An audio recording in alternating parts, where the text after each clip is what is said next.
metodología, ¿ok? Esto, como ya bien saben, más allá de ser un diplomado, certificación, como lo quieran llamar, en relación a PNL auténtica y psicología basada en evidencia, toda esta metodología tiende a la solución, ¿sí? A la solución de un problema en específico, ¿ok? Que es esa muchas veces abstracción de conceptos o poca claridad metodológica en muchas disciplinas de acompañamiento, independientemente cuál ésta sea, ¿sí? Sea constelaciones, Reiki, coaching, incluso la carrera de psicología más, más formal, ¿sí? Entonces pretende a través de metodologías claras con base en evidencia, una más que otra, ahora hablamos de eso, poder brindar esta claridad en lo que es el análisis conceptual de los casos y la intervención posterior a ese análisis, ¿ok? Intervenir sin criterio básicamente es como querer, no sé, arreglar algo y abriendo la caja de herramientas y eligiendo un instrumento al azar por costumbre o porque me gusta el color, sin entender realmente qué es lo que hay que tocar, qué es lo que hay que ajustar. Probablemente no te vaya a servir y se termina siendo como una mala praxis, incluso encubierta, obviamente con muy buenas intenciones, ¿no? Entonces, todo facilitando el cambio, toda la metodología se organiza en base, como saben, a estas dos disciplinas, ¿ok?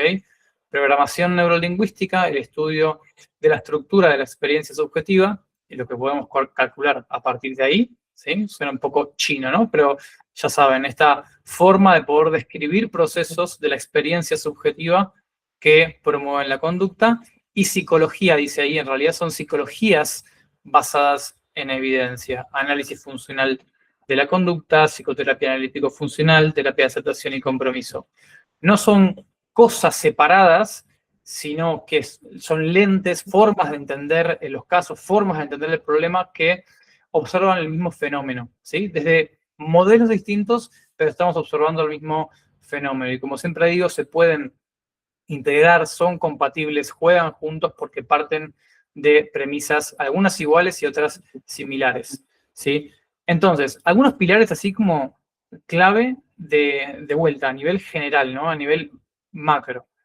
El cambio en el sentir, en el pensar, en la conducta en sí, en el hacer, viene de hacer un buen análisis funcional y conceptual del caso, que al final de esta clase vamos a ir a eso, con el caso Fernando, que está en la plataforma y muchos ya lo han visto, para entender qué es este análisis funcional. Primero, ¿no?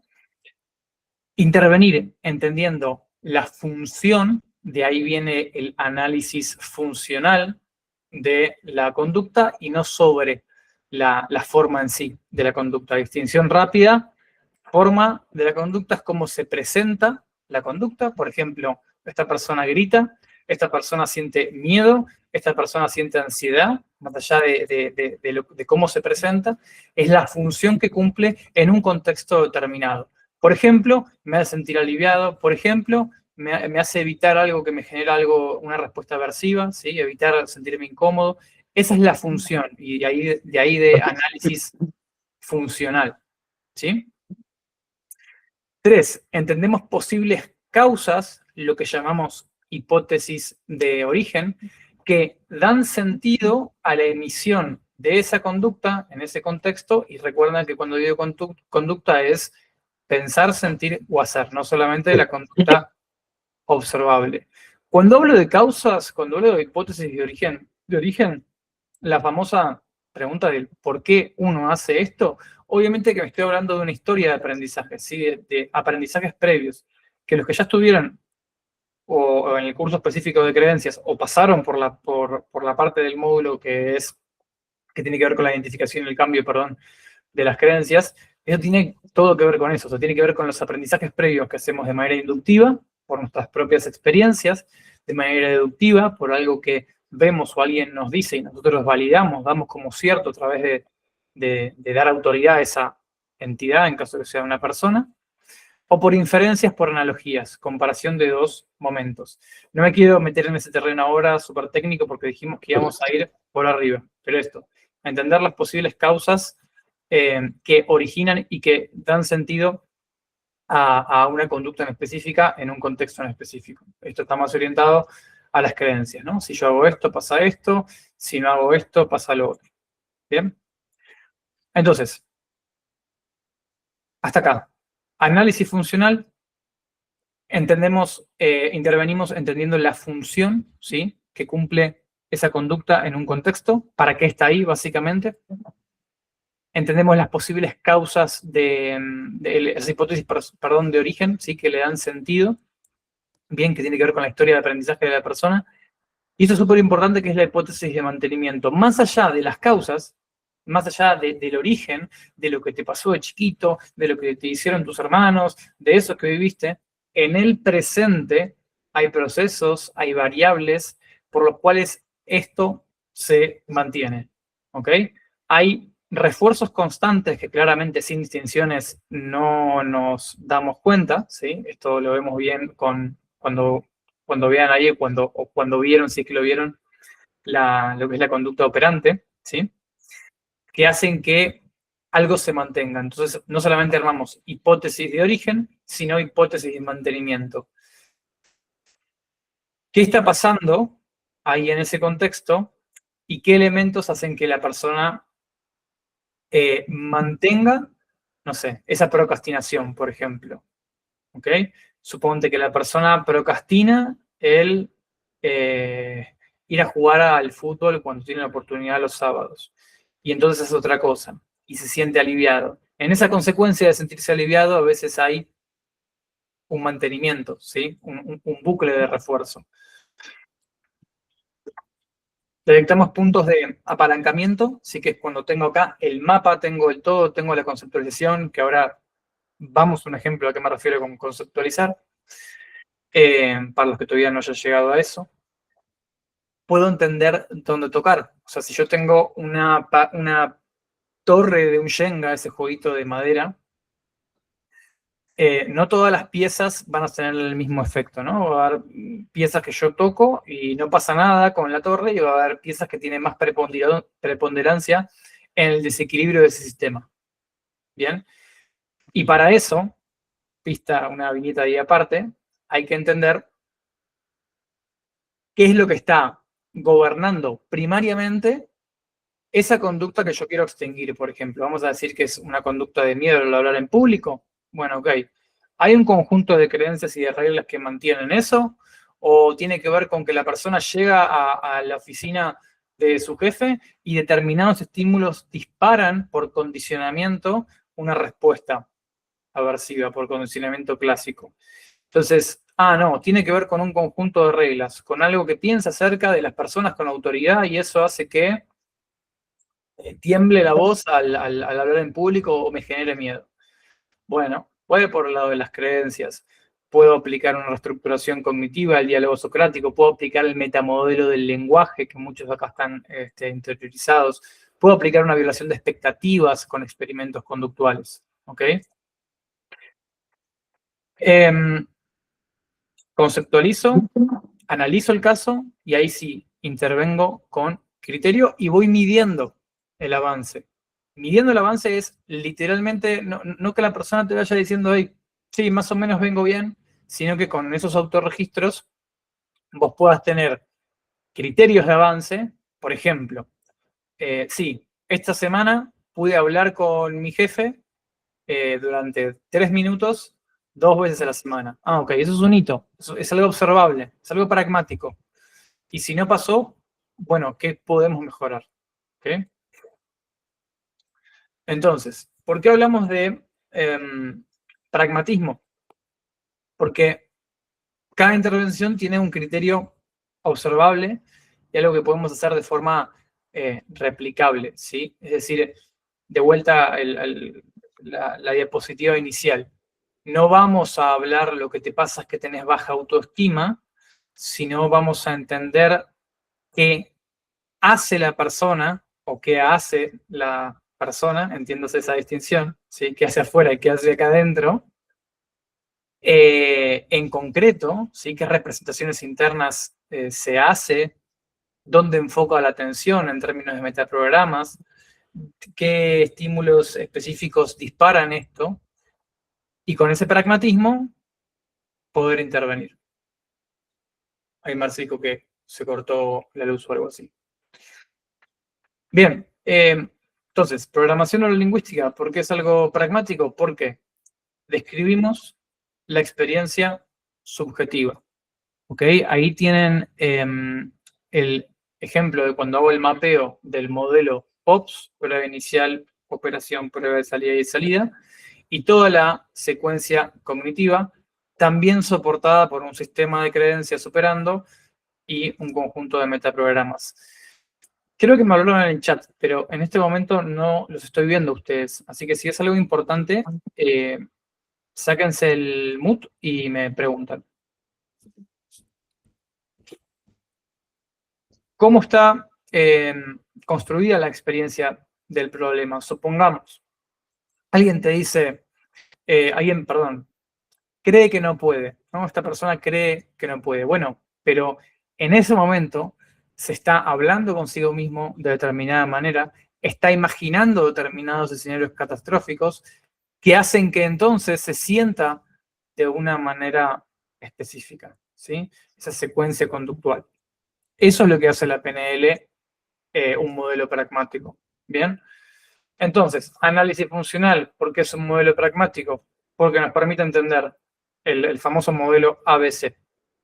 Los antecedentes, que son los estímulos que disparan una conducta, así que hacen que yo emita determinada conducta, ¿sí?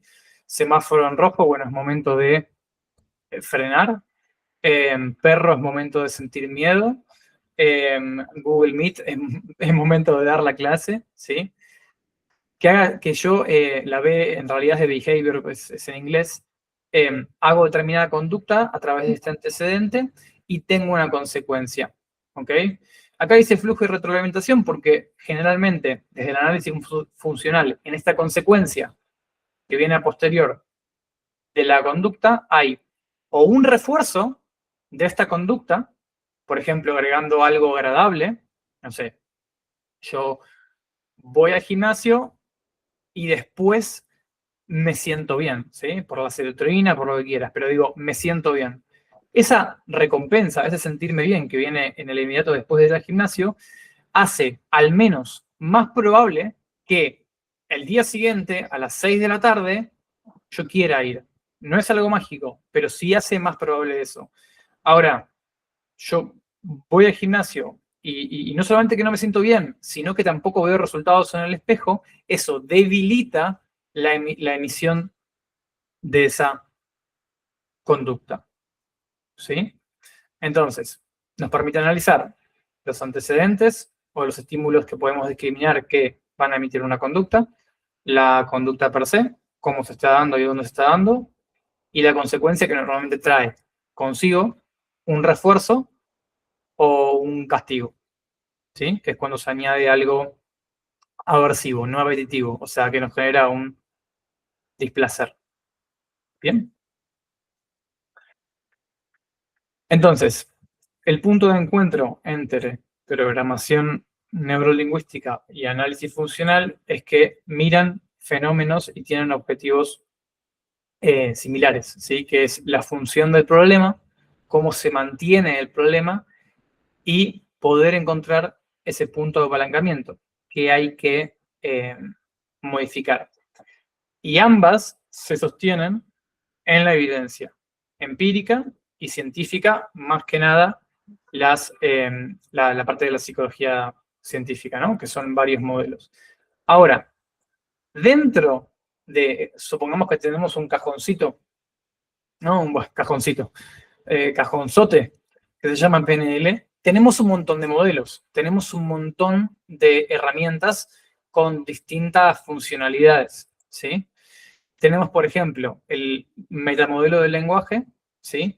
Que es esta herramienta, este modelo, valga la redundancia, que nos permite detectar en el otro las generalizaciones, las distorsiones y las omisiones, o sea, el descarte de información que hace detectar en el lenguaje del otro, para yo una vez detectada poder hacer algo con eso. Si poder hacer algo me refiero a poder ayudarle a transformar el mapa del otro, cómo organiza sus ideas. Esto es más a nivel del trabajo con creencias a nivel verbal, ¿sí? A nivel conversacional. Tenemos, por ejemplo, las submodalidades, que son las características finas de estas representaciones internas, con los tres canales primarios, el visual, auditivo y kinestésico. El visual, el brillo que tiene tu representación mental, la distancia, si estás asociado o disociado, si está la imagen más opaca o no. Lo auditivo, qué tan nítido es, bueno, nítido en realidad es una característica visual, pero digo, qué tan fuerte, por ejemplo, es el sonido, qué tanto volumen tiene, cuál es el tono, ¿sí? De un diálogo o un sonido que te reproduzcas en tu cabeza. Acá del kinestésico, las sensaciones, cómo es esa sensación, arde, quema, es fría, es como un peso en los hombros, ¿sí? Esas son las submodalidades, o sea, son las características finas de las modalidades, que básicamente son nuestros 5 sentidos, y acá lo reducimos a propósito y de forma oportuna a 3, al VAC, al visual, auditivo y kinestésico. ¿Sí?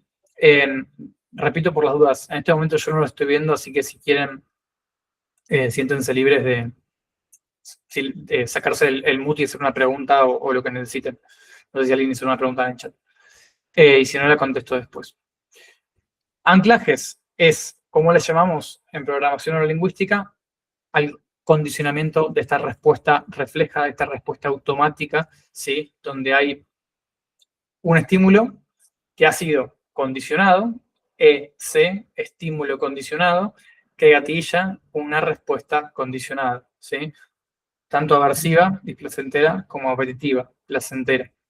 Anclaje es solamente el nombre que se le da en PNL al condicionamiento pavloviano. ¿Bien? Líneas del tiempo, ese tipo de dinámicas que ven en la plataforma, como cambio de historia personal, que fue la deconstrucción que hicimos la otra vez, resonancias vitales, todo lo que tiene que ver con el trabajo con la línea de tiempo, es cuando el problema, por ejemplo, está organizado en la narrativa de una experiencia pasada, ¿sí? Que obviamente condiciona el presente y puede a través de, a ver si lo tengo acá, no lo tenía acá, pero puede a través de un estado de trance, un estado hipnótico, poder reformular esa experiencia, ¿sí?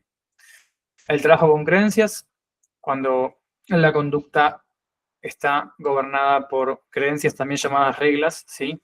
Que definen si yo hago esto, pasa esto otro, si no tengo un título universitario voy a fracasar, si pasa esto, lo otro, esto equivale, ¿sí? La distinción es equivalencia compleja por relación de causa y efecto, ¿sí? El modelo de hipnosis ericksoniana, que es importante para flexibilizar el mapa cognitivo del otro. Más que nada yo lo suelo utilizar, o en mis intervenciones de años anteriores lo solía utilizar para, o cuando hacía trabajos de línea de tiempo,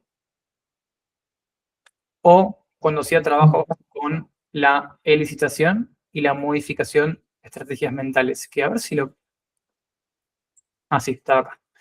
Sí, elicitación y modificación de estrategias mentales. Bien, porque algunos me preguntan, bueno, pero la hipnosis ¿para qué sirve? La hipnosis no sirve para nada en sí. La hipnosis es un recurso más para trabajar con la experiencia subjetiva. Normalmente, cuando trabajas con estrategias mentales y con dinámicas parecidas a la línea de tiempo, ¿sí? Con las dinámicas que implican trabajar con la línea de tiempo, o por ejemplo, la dinámica de posiciones perceptuales, o el reencuadre con uso metafórico. Ahí es bueno. Porque salís, digamos, del plano meramente racional o conversacional con la persona. Bien. Metaprogramas, estas tendencias de orientación de la atención, ¿sí? Estoy abriendo los cajones, obviamente que hay toda una clase muy extensa para cada uno de ellos, pero es para hacer un resumen. Las estrategias mentales es en sí esa secuencia de pasos cognitivos y pasos conductuales que podemos desglosar desde el POPS, ¿sí? Esta forma de mapear todo el proceso, todo el programa. ¿Bien? El programa neurolingüístico me refiero. Ok. Ya casi llegamos a la parte de las preguntas.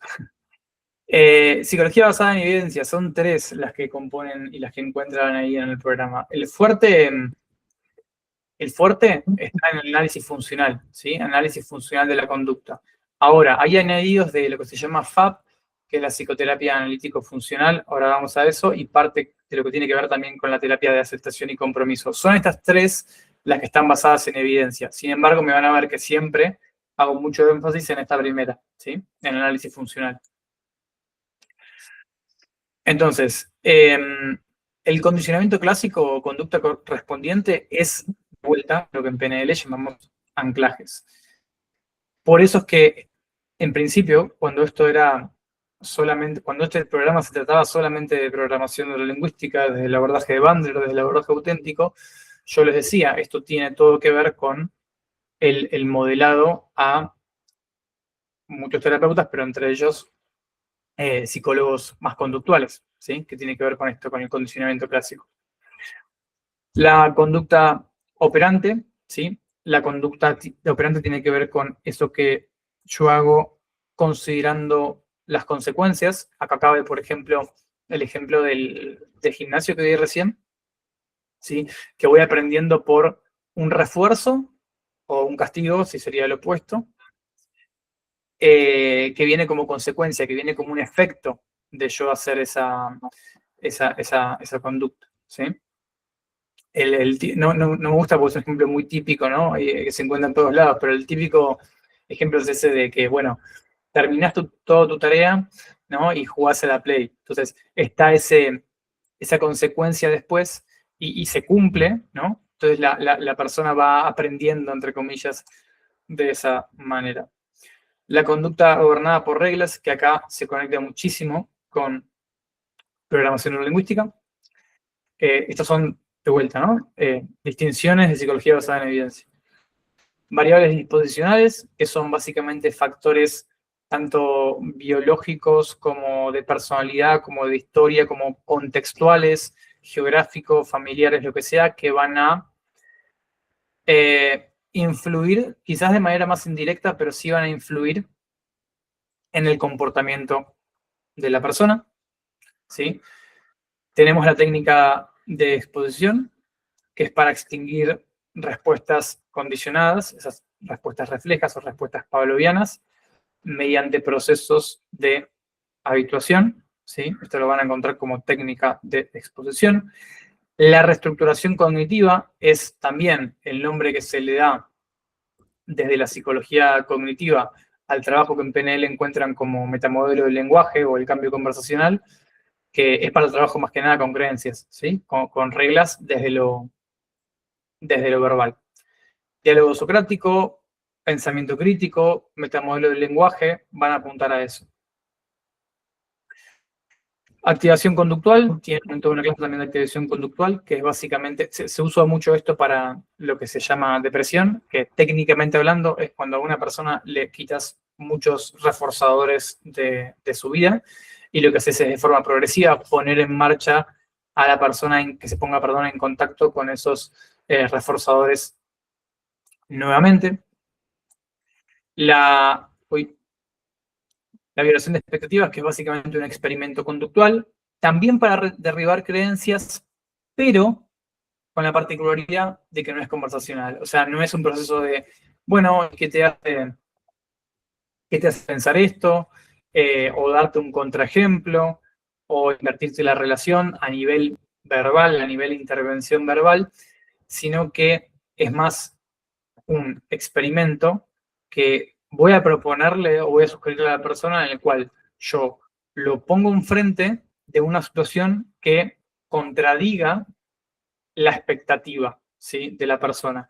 Creo que hace poco en un focus group, o no me acuerdo si está en la plataforma también, contaba esto de la chica que eh, estudiaba de manera obsesiva con la idea de que no, si yo no sé todo el libro de memoria, palabra por palabra, me va a ir mal, ¿no? Esa regla. Vos podés entrarle por el lado, bueno, pero fíjate que no, o qué te hace pensar eso, fíjate la cantidad de veces que, y quizás tenés resultados. A veces, como siempre digo, es más rápido y tiene más fuerza hacer esto. Que es, por ejemplo, proponerle, ok, obviamente de manera controlada, ¿no? Pero, ok, a tu próximo examen quiero que vayas habiendo no leído toda la biografía de memoria, sino, no sé, los primeros 3 capítulos, o dejando un capítulo sin leer. Entonces, la idea es que de vuelta, tiene que ser controlado, porque también puede, entre comillas, salir mal, ¿no? Que ahí está también tu artística de qué vas a hacer que piense la persona si no sale como esperas. Pero bueno, no quiero irme por las ramas, pero la idea es ponerlo enfrente de una evidencia sensorial que sea lo semejantemente fuerte para transgredir esa expectativa. ¿Sí? Es una intervención bastante efectiva para el cambio de las reglas, el cambio de creencias. ¿Sí? Psicoterapia analítico funcional. Esto es bastante interesante y es de las cositas más nuevas. ¿Sí? Consiste en reforzar. ¿Qué significa reforzar? Aumentar la probabilidad de que una conducta se emita en el futuro bajo contextos similares, o castigar el proceso opuesto. No es castigar literal, ¿no? Como se suele usar la palabra, literalmente te castigo. Es disminuir la probabilidad de que esa conducta se emita bajo contextos similares futuros. ¿Ok? Cuando aparecen en tiempo real. ¿Qué significa cuando aparecen en tiempo real? Bueno, vos vas a estar con tu consultante y sí, la persona te puede contar cosas que le pasaron y te puede contar las cosas que hizo y lo que pensó y lo que te pasa, pero hay muchas conductas que se dan en el mismo contexto de la sesión, el momento presente. Voy a un ejemplo. Suponte que vos estás trabajando con una persona que le cuesta las interacciones sociales. Más allá de la etiqueta, ¿no? Tímida, ansioso, lo que quieras. Le cuesta, o sea, no tiene en su repertorio conductual las habilidades para, no sé, mirar a los ojos a una persona y hablar con seguridad. Supongamos. Eso no es algo ajeno. O sea, la persona cuando entra a la sesión con vos, más allá de que está condicionada por un contexto donde vos, bla, bla, digo, sigue siendo esa misma persona que le pasa eso. Y eso se puede presentar, eso me refiero a la conducta problema, a esa que queremos promover o esa que queremos extinguir, se puede presentar en la sesión. ¿Sí? Entonces, suponte que la persona, de repente, en un momento, vos dijiste algo y te mira, o sea, o mira la pantalla si estás en un Zoom o si estás en persona, te mira y empieza a verbalizar algunas cosas con cierta asertividad, con cierta seguridad. Vos vas a hacer algo, y este hacer algo puede ser decirle algo literalmente, verbalizar algo, o hacer algo con, no sé, con un gesto, por ejemplo, que va a reforzar eso o lo va a castigar. ¿Sí? De hecho, muchas veces dije que no me iba a ir, pero bueno, me estoy yendo. Muchas veces por no saber este tipo de cosas, hay muchas personas que lo que hacen es el objetivo opuesto que tienen, digamos, en vez de reforzarle cosas que deberían reforzarle, las castigan u opuesto, ¿sí? O el proceso opuesto. Esto es porque el principio de que las representaciones mentales, lo cognitivo, lo mental es susceptible al lenguaje, en tanto a que dibuja, por así decirlo, metafóricamente hablando, en la cabeza del otro cosas, ¿sí? Ustedes están escuchando y ya están medio hipnotizados imaginándose cosas. No, es un chiste. Pero digo, también genera interpretaciones, también se genera significado, ¿sí? Entonces, podemos aprovechar esto de cuando se presentan, poder reforzar o poder castigar cuando se presentan. ¿A qué me refiero cuando se presentan? No se preocupen por los nombres, no se preocupen por el tecnicismo. Yo sé que esto es un montón, pero les avisé que íbamos a viajar en un avioncito por arriba, ¿sí? CSR1 básicamente es conducta clínicamente relevante tipo 1, que es cuando la conducta, y recuerden que puede ser conducta pensamiento, puede ser conducta sentimiento o algo que hace la persona.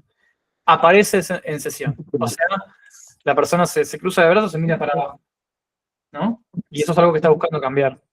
¿Ok? Ahí puedes hacer algo.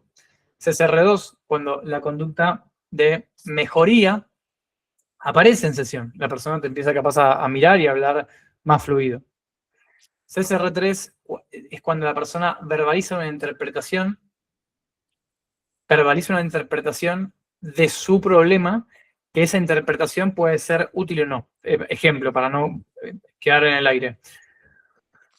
Te dice, mira, yo ya fui a muchos terapeutas antes, a muchos psicólogos, y yo sé que esto tiene que ver, o sea, yo estoy seguro, te dice que esto tiene que ver con lo que me pasó con mi papá en tal lugar, en tal momento, ¿no? La persona tiene esa interpretación, esa certeza sobre su propio problema, ¿no? Es como, está pensando sobre su propio problema, está razonando sobre su propio problema, perdonen. CCR3. Eso también es importante, no solamente notarlo, sino hacer algo, si es que cabe la oportunidad y si es que merece la pena. ¿Sí? Eso es.